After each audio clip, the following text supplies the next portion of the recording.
2021 BMW R18. So excited to ride this bike, and notice how pretty it is. We're underground today. I thought it would be nice to have the industrial look and just take a walk around the bike. There's a lot to talk about, but at the same time it's just nice to, and it's pleasurable to look at. I think for me personally, I wasn't sure, you know, sort of how I would see it, but it is really nice for me.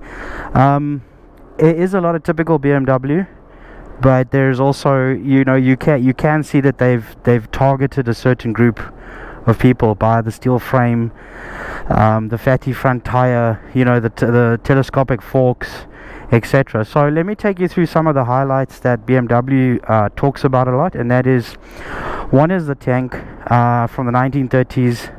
It's, you know, sort of ode to their original tanks. The exposed drive shaft is also a specific feature, and then the open exhausts. These bikes are a center sort of seating position where your feet are behind the cylinder heads. Obviously having them in front of this it's not possible, but still it's a really comfortable ride. Let's start at the front. This is the Pro headlight set, so there's center LEDs in it. And it's automatic lights, and then it's got you know, as you turn, the other spotlights come on, and it's got daytime running and so on. So that's a really nice setup. It doesn't look too modern, but it's got like a modern touch to it, as well as the LED indicators. BMW's also said that these indicators can move. You can put them other places. Not sure how all that works, but there's a huge accessory list on these bikes to really tailor to your needs. So it's an oil-cooled motor. You can see the exposed push rods. You can see the motor was a big part of being the aesthetics. It's a 1802cc, 150 odd newton meters, pretty much anywhere you need it, and then a peak horsepower of 91 horsepower. I think it's 67 kilowatts or somewhere around there, depending how you convert it. But I tell you what, for a low kilowatt or horsepower rating, the torque just makes up everything for it. Really nice power band. So yeah, that's a great. Obviously they spend a lot of focal point on how neat the motor is, the hidden wiring, you know, and all the accessories. You can go all black or chrome, or, you know, all these different versions. This specific one is a classic. It's got raised bars, the screen, the light configuration, you know, and the plain tank fuel filler cap. We've got the saddlebags. Really nice quality. It's got a very cool leather feel, same as the seat. The buckles just unclip, and there's a little clip over here, and it opens up. I'm not sure of the liter capacity, but really nice. And, you know, you can put all camera gear and that kind of thing. It's quite nice. Integrated tail lights like BMW does on the GS's, so the brake and indicators kind of work all together, and it's got the emergency brake flash as they do the newer Euro spec. You've got ABS that's connected to both front and rear, but it's very non-intrusive. You can brake hard and it's not as sort of hectic as other bikes can be. And your, like BMW, typical fashion, front and rear brakes are linked. So from the front brake lever, if you grab a handful, it kind of balances the weight for you, you know, in a situation. It also makes you use the rear a lot less. But in the rear only activates the rear. So that's the interesting part. So really nicely built. Typical, like I say. You've got these pinstripes. You've got the way the tank meets the frame and the seat, and these are all customizable. Very typical BMW switchgear, which is for me great because, you know, used to it. The quality works, everything's there. You know where the cruise control is. It has heated grips, power on and off, start the bike. You got a classic speedo with a small little digital screen at the bottom. I don't know if you can see, it says Berlin built. You know, and the key as well. Let me get the key out. And the key is supposed to be very similar to the tank first edition with the pinstriping. It's very cool. So very nice details that they've added. Very sort of chopper-esque, you know, the big thick levers, the chrome rearview mirrors, just the way it's all kind of put together. And yeah, so this is a little quick walk around. Pricing is in the late 300,000s. It depends, I suppose, on the model and the configuration you take. I think it's competitive if you look at sort of its class when you talk about Harley or any other brands. you have to have a look at their price range and what you get in that similar area, and you just, you know, pick what works. But I just think the details, the R18 first edition, the way the inlets and the exhaust all come together and all, it's all covered up and stuff, it's really, really nice detail. So yeah, back to riding some more and enjoying our day on it. I have been waiting to ride this bike, I cannot tell you. Like, since I saw the BMW press release, concept designs, etc, etc, I've been quite excited to ride this. And I'll tell you, I am a you know, normal cruiser adventure, no, not cruiser, like adventure type bike, super bike, naked bike type guy. But this bike I've been just excited to ride. So welcome back to the channel, welcome back to another first ride review. I am on a BMW, close my visor, R18 Classic, yeah, Classic. And couldn't be more excited. I've ridden it already. This is kind of like a bit cheeky because I have ridden it, and I've had it for like a day, so I've been on it a little bit already, and I've learned a little bit and that kind of thing. But yeah, let me just start off by saying I'm impressed. Now I have to have a disclosure, I haven't ridden a Harley per se, or like a Boulevard or any of those types of bikes, so it's going to be very hard for me to kind of compare them. So I'm going to give it a go on what I think, or how I feel it would compare, you know, just from general knowledge about a Harley Davidson or a Suzuki Boulevard, or you know, any. I think I don't know what the Kawasaki version is. Somebody's gonna nail me in the comments. Is it Vulcan something? I don't know, scratch that.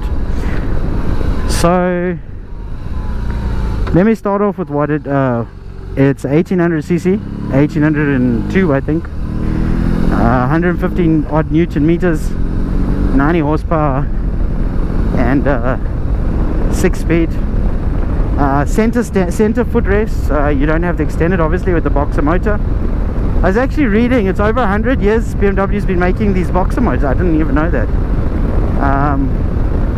And I think it's exciting that they took the opportunity to build one of these bikes. It's just a fun, easy bike to ride. Again, I don't have experience, so for me to say it's easy to ride means they really have kind of put that effort in to make it available to someone like myself without the experience of these types of bikes to be able to get on and be comfortable.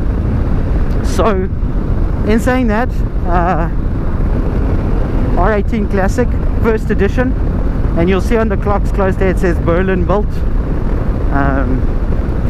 BMW is very proud of the heritage and the design, and they've got a lot of representation to their sort of ode to their older bikes from the 30s. Ooh, there's a bit of sun in my eyes, so forgive me for that. So yeah, pretty much very analog, very sort of steel frame, very sort of hot rod type bike, you know, cruiser, classic, telescopic fork type situation. Obviously shaft driven, as BMW does, and an oil cooled boxer motor, 1800cc, and it's just pleasurable to ride. It's just very, very comfortable.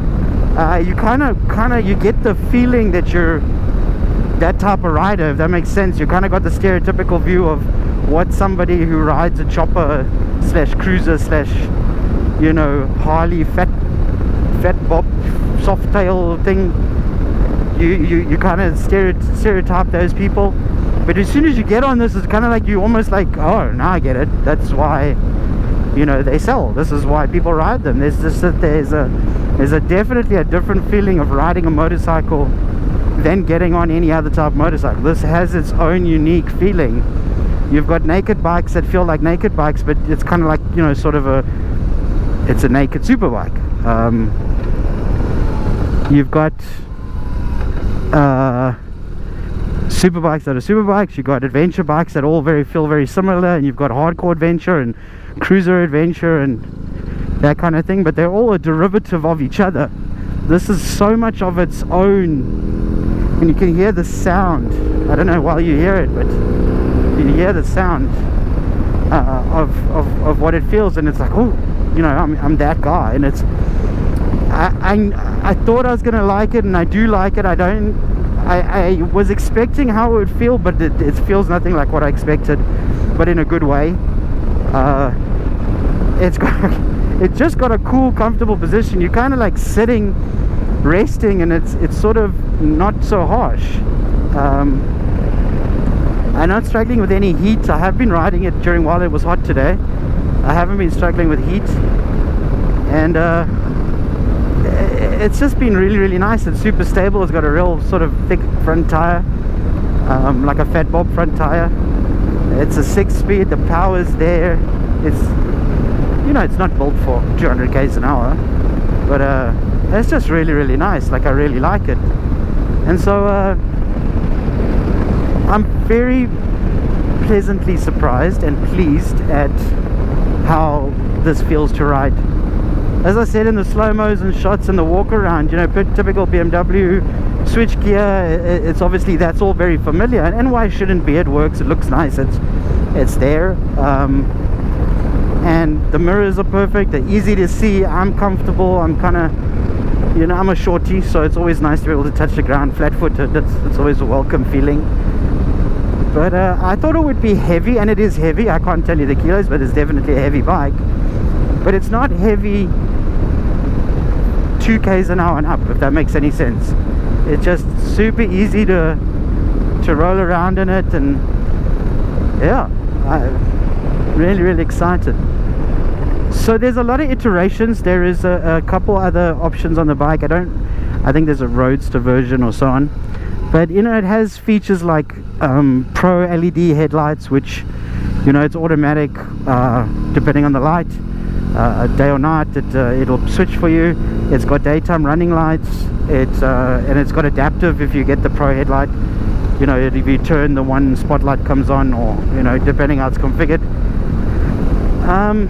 And it just really, really is very, very easy to ride. So in saying that, you know, these are priced in that region, and for those that want these bikes, albeit I have commuted on it briefly, and it does commute just fine. I think it's as wide as a normal adventure bike. It handles its low speed very, very well. It's probably not the bike you would pick to go to work and back. In saying that, people will, and that's great, and it will do it. But this is definitely a second bike for either you or you and the missus, and you're going out to the dam, or you're doing cruises like this. It's just so worth the experience. And I didn't get it before, and I get it now. I really, really enjoy it. And Carl was laughing at me because he said, I thought you'd like it, and now it's proven that you do. And I say, oh, I like it. So what's cool about it, you'll see in the front it says rock. So rock is kind of like the sensitive, changes the profile of the motor, and it gives you kind of that sound, that hot rod sound when you pull away, the sound that you get. But if you change modes, you can put it in roll, and it will kind of smoothen out. You see, it's got that sound of the exhaust, but it's sort of relaxed and calm. And then you've got rain mode, which is obviously kind of a lot less power. It's not sharp and easy for you to handle slippery surfaces. But obviously, personally, I like the rock setting. So I think it's very cool that they made the modes those names. I mean, how epic is that, you know, rock and roll? I think it's really, really cool. So I dig it. It's got all the safety features, the ABSs and the traction control, and, you know, the typical Euro 5 requirements or standard features that most bikes have. But it's very non-intrusive. I haven't seen the lights come on, or, you know, we've done a little bit of hard braking, a bit of hard acceleration. It gets to 100 real quick. That 150 Newton meters is very welcome and very easy to use and non-intrusive, and there's no traction light comes on. It handles everything really well. So they've really kind of said, look, the safety's there, but they've found that happy balance of not being too intrusive and annoying, which you find on most brands or most bikes, that it's just like, oh, if you don't set it like this, you've got so many computer gadgets. And there's some people that don't like it, and I kind of see the appeal of having this kind of bike,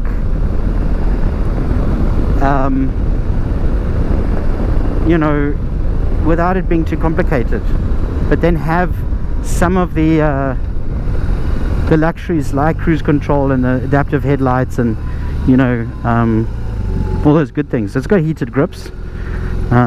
If I put on the heated grips here, I'll show you in a sec. Just turn, and it's right at the top, and you'll see the 3 buttons come up, and then 2, and then 1, and then off. Now the heated grips are off. So cool settings. Those cold mornings to get up with the boys, at least you have that. Call it what you like, but I think it's cool. Cruise control is cool. I mean, it's a typical BM. Switch it on, pull it back, and you got cruise control, and off you go, and there you have it. Bike's pulling 3009 RPM, and there you have it. So again, as I said in the beginning, I'll be the first to admit, don't have experience on cruisers. So for me to compare how smooth it is, how it takes a turn, the pull away, the clutch control, the feel of the throttle, how sharp the brakes are, very hard for me to pretend that I know I don't know compared to other bikes. But for me, as you can see, 90 k's an hour, I'm just leading the bike over, and just, I mean, it's nothing. Accelerate away, cancel the cruise control, and there we go. So just that feeling that there is vibration. So I suppose anybody, a big manufacturer, could take it away, but it kind of makes it authentic. It kind of makes it what it is. It doesn't take away and make, it's not superficial, it's real. It's got that grumble when the bike idles, it shifts side to side. It makes it authentic. It is what it is, and you can't go and say that, oh, they've made something to copy something. They've made their version of a class of bike, and I think that's really, really cool. And I don't mean to sound like a BMW fanboy. It just so happens that they're easier bikes to get to do tests on. For whatever reason, we're in the situation we're in, so I get to ride a lot of them, so my experience does, you know, come with that. But I must say that this, they've made their own version, and love it or hate it, because there are mixed thoughts on it, but I think you gotta ride them and take it out and actually really think about it, and it really is really nice. So by now you can tell I'm a fan, but I'd like to hear from you. I think it's important to hear from you. I think put in the comments, you don't like the look, you don't like how it sounds, you don't like that BMW made one, or you do and you bought one, or you want to buy one, or it's your dream bike. Please go ahead and put in the comments and just tell me, hey, I like it, or you talking shit, go ride a Harley. Tell me something so that I can, you know, learn some more, because this has been just such a fun experience, and so different when you're testing, you know, 1 liter bikes, you know, 1000cc bikes all the time. You start looking for the minuscule changes, where this is just a whole other universe, and it really is just a lot of fun. So please say something, tell me something about it that I've missed. Let me know what you think of it, and if you've got some questions, drop some questions. Yeah, I'm gonna ride it a little bit. I'm going to enjoy it a little bit. It really does speak for itself. It's hard to sit and talk about, again, handling versus this, or braking power or horsepower, where the power band is, because it's very different. I must say though that something I find very strange with the gears is that you could almost, it's six gears like most bikes, but it's almost like you don't need to be in 5th and 6th. That's the strangest kind of sort of feeling, is that you don't need to be in those gears. It's strange. Maybe that's something as you know, as the audience, you can comment about. So please say your piece. Let me know what is it I don't understand, because I can almost, like, I can show you, I'm in 4th gear and I can just cruise and forth, and it doesn't feel like it needs to go in another gear. I don't know if I'm explaining myself, but here I'll overtake and I can just leave it, and I change it to 5th and it's nicer, and I change to 6th and it's nicer. It's just the strangest. I think there's an RPM monitor on here. Let's have a look at that. Voltage, days and months, liters per 100. Seems to be very light. Time. There's the RPM. Okay. So it's just like 2000 is super nice, super comfortable. Very easy to use, and so the gears are very strange. So I'd like to know from you guys if there's some comment on why it's like that, because I find it interesting and strange, because you're on other bikes, top gears, you're in top gear, you're going fast. So anyway, I think I just want to say thanks for everybody that has gone and had a look at the digital magazine for SA Motorcyclist. You know, please go into our Instagram page, go onto our YouTube. Well, you're on the YouTube, but you know, like and share our videos. Download the magazine, go to the website. There's been a competition running. I think they're in the last portion of the competition. Go there, vote on a bike, somebody can win some cool prizes. There's going to be more later down the road. I think that's very cool. So yeah, keep on the support. We get cool bikes to go and review, and I appreciate it. Thank you very much. And thank you, and if any questions, let us know. Tell us what you think of the bike. I'm gonna enjoy this ride. Chat to you guys later. Thanks so much.